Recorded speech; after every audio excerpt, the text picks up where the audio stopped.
है ऐसा? कौन कर सकता है? ये अल्लाह कर सकता है। फिरौन को पता ही नहीं चला कि ये बनी इसराइल का बच्चा है। अगर उसे पता होता बनी इसराइल का है तो वो क्या करता? कहता कि इसको ज़िबा कर दो। शाबाश। वो क्या कहता कि इसको तो ज़िबा कर दो।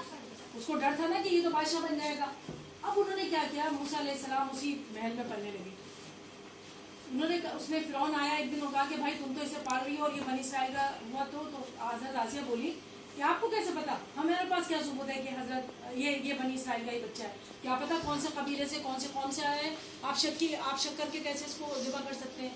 फिर उनकी बात समझ में आ गई और फिर हज़रत मूसा अलैहिस्सलाम उसी महल में पलने लगे। अब क्या हुआ, बच्चा आहिस्ता आहिस्ता बड़ा होता है तो पहले घुटनों चलने लगता है, नहीं पहले बैठता है ना, पहले बच्चा बैठता है ना, वो बैठने लगे थे। तो जब बच्चे बैठने लगते हैं तो जैसे कोई चीज़ रखी है तो उसको छीनने की कोशिश करते हैं। आपका भी बहन भाई छोटे होंगे तो देखते होंगे। तो क्या हुआ कि और एक बच्चे ज़्यादातर बालों से खेलते हैं, गोद में होते हैं, तो फिरौन की दाढ़ी थी।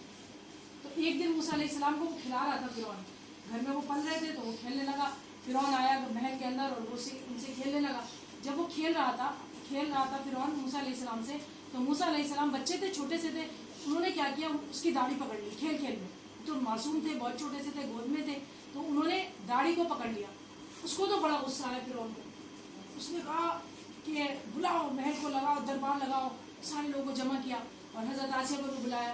उन्होंने कहा कि फिरौन ने कहा कि भाई इस बच्चे ने तो मेरी दाढ़ी पकड़ लिया, जिसका मतलब दाढ़ी पकड़ने का मतलब यह है कि मुझे अपना गुलाम बना लेगा और ये बड़ा होकर के बादशाह बनेगा, इसे ज़िबा करो।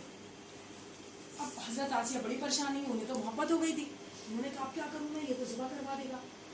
तो उन्होंने सोचा, अभी कहा कि अच्छा देखिए ऐसा है, ये बच्चा तो ना समझे, उसे क्या पता ये आपकी दाढ़ी है और इसका मतलब क्या है, दाढ़ी को पकड़ने का खींचने का मतलब क्या है, और ये तो ना समझे। बोला तुम कैसे कह सकती हो कि ये बच्चा ना समझे, क्योंकि उस वक्त फिरौन को अल्लाह ने कोई औलाद नहीं दी थी, हज़रत आसिया की कोई औलाद नहीं थी, बस ये मूसा अलैहिस्सलाम को पाला था उन्होंने।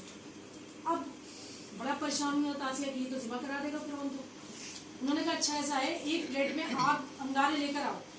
महल के गुलामों से कहा कि जाओ एक प्लेट में या उसमें थाली में वो लेकर आओ कोयले, दहकाकर खूब जलते हुए। आपने देखा होगा जब कोयले दहकते हैं ना तो बड़ा खूबसूरत लगते हैं, जो लपटें निकल रही होती हैं। अभी सर्दियों में हाथ सेके वो या रूम हीटर होता है तो उसमें देखो अच्छा लगता है, वो रॉड जब लाल हो जाती है तो उन्होंने क्या किया, दहकते हुए कोयले मंगवाए, खूब उसमें शोले से निकल रहे थे।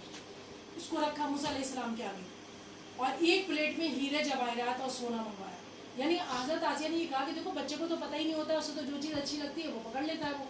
तो उन्होंने क्या किया, एक थाली में जो है वो कोयले रखे और जलते हुए कोयले, और एक थाली में हीरे और जवाहरात और सोना रखा। कौन सी चीज़ कीमती है? आपको दिया जाएगा तो आप क्या पकड़ोगे? हीरे लोगे ना, सोना हीरे। अगर जल्दी से ले आके मम्मी को दे दूँ मैं, ये तो कहोगे नहीं, यही करोगे ना। तो उन्होंने क्या किया, मूसा अलैहिस्सलाम ने बहुत छोटे से बच्चा उसके आगे रख दी, दोनों चीज़ें बच्चे के आगे दोनों चीज़ें रख दी। अब मूसा अलैहिस्सलाम ने किस पर झपट्टा मारा? कोयलों पर, क्योंकि कोयले खूबसूरत लग रहे थे, वो चमक उसके अंदर होती, तो उन्होंने कोयले को पकड़ा ऐसे करके। अब उन्होंने कहा, हज़रत आसिया ने फरमाया कि देखा, फिरौन से कहा देखा, इसको तो पता ही नहीं है कि कौन सी चीज़ कीमती है। उसे अगर इतनी सूझबूझ होती तो वो किस चीज़ को पकड़ता?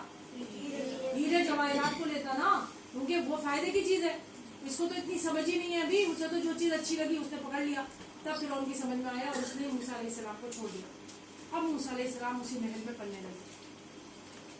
अब क्या होता है, अच्छा पहले महल के भी होते थे ना, उनकी एक हॉबी होती थी कि बाहर निकल करके बकरियां वगैरह के साथ अगर चरा रहे हैं तो शिकार को जा रहे हैं, जंगलों में जा रहे हैं। तो मूसा अलैहिस्सलाम जब थोड़े से बड़े हुए तो वो भी क्या करते थे, जंगलों में चले जाते थे।